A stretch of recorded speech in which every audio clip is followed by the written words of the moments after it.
Hey, welcome back to Meditation 101. This is video number 2, and it's all about how to create a meditative sacred space. Joseph Campbell states that your sacred space is where you go to find yourself over and over again. I could not agree with him more. You know, before I really got serious about the journey of finding myself and uncovering my happiness, I thought that it would just be like one little thing, then I'd all of a sudden be happy and it would last forever, and that I really wouldn't have to work on it all the time. But really what I've learned is that it is a constant practice to get to know myself and to keep myself happy and to focus on my mindset. A lot of that is my daily practice, is setting my mindset. So creating a sacred space to do that is incredibly important.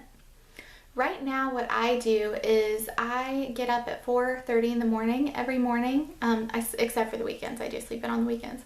But during the week I will get up at 4:30 in the morning and I will go sit in my meditative space. It's a little corner in my room in between a dresser and the wall. So what I have set up in there is a comfortable chair. I also have a bath mat right now in case I want to sit on the floor instead of the chair. But you can buy a meditation cushion if you're interested in those. And I have a scarf nearby in case I get cold and just want to wrap it around myself. I have a couple tea light candles. I also have a wax melting lamp so I can turn that on without disturbing anyone else that's in our room, because right now our 1-year-old is still in our bed. So with the wax melter I can turn that on and he doesn't wake up, so it's great, but I can still kind of see when I need to. And it also smells really good. I also have a statue of Buddha and some rocks around him. I have a prayer flag. I also am surrounded by, on those 2 walls, some artwork that just really speaks so deeply to my soul and my heart.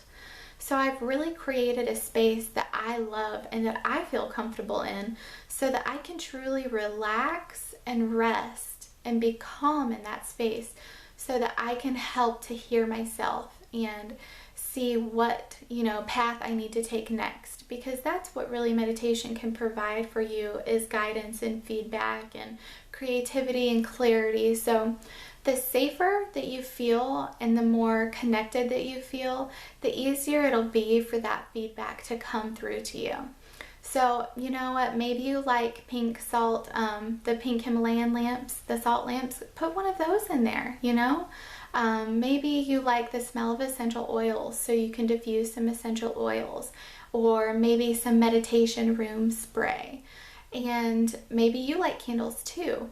Just lighting a candle and watching the flame is very meditative in and of itself. It's really lovely. I really encourage you to do that if you haven't yet.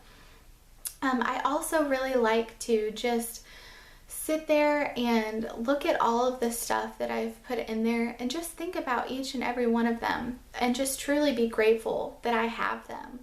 And you're really wanting to hone in on creating a loving and safe environment so that you can listen to that guidance, so that any time that you sit down in that safe, sacred space, you automatically already feel better. My son actually has a calm down corner, and that's kind of his own little space, and I realized that my calm down corner is my meditative space, and his is really the same thing.